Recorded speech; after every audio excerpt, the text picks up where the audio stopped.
आज 120 केजीले स्क्वाड हानियो र त्यही जोसमा बिना तेल चिकन ग्रेभी बनाए। हेलो गाइस, के छ? Welcome back to my weight loss journey.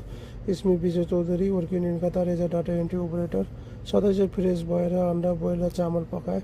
त्यसपछि वेट गरेर प्याकिङतिर लागेँ। प्याक गरेपछि एकछिन घरमा बोलेँ। त्यसपछि ड्युटी गएँ। ड्युटी छुट्टी भएपछि जिमतिर लागेँ र आज लेग डे थियो र आज स्क्वाड मात्र हान्ने प्लान थियो। वार्मअप गरेँ। वार्मअप गरेर स्क्वाड हान्नेतिर लागेँ। 30 केजीको वेटले गरियो। 15को रेपिटेसनमा एकसेट हालेँ। त्यसपछि 60 केजी पनि 15को रेपिटेसनमा एकसेट हालेँ। त्यसपछि 80 केजी 12को रेपिटेसनमा एकसेट हालेँ। त्यसपछि 100 केजी 10को रेपिटेसनमा एकसेट हालेँ। त्यसपछि 120 केजी कस्तो भइरहेछ भान? 8को एकसेट हालेँ। त्यसपछि कति हान्यो? एक सेट 100 गयो। 100 गएछ गयो ल।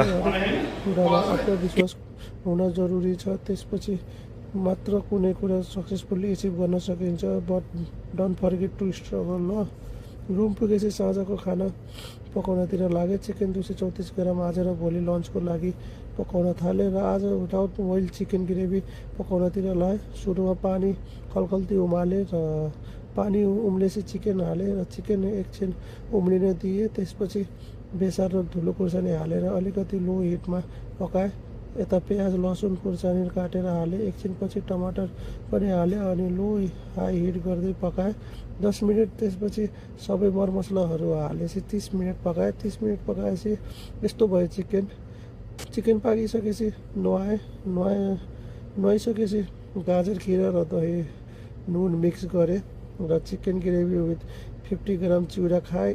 यदि तपाईँ पनि मसँग वेट लस गर्न चाहनुहुन्छ भने र भिडियो मन परे भए hit the like button, share and subscribe. आजलाई यति। See you tomorrow guys.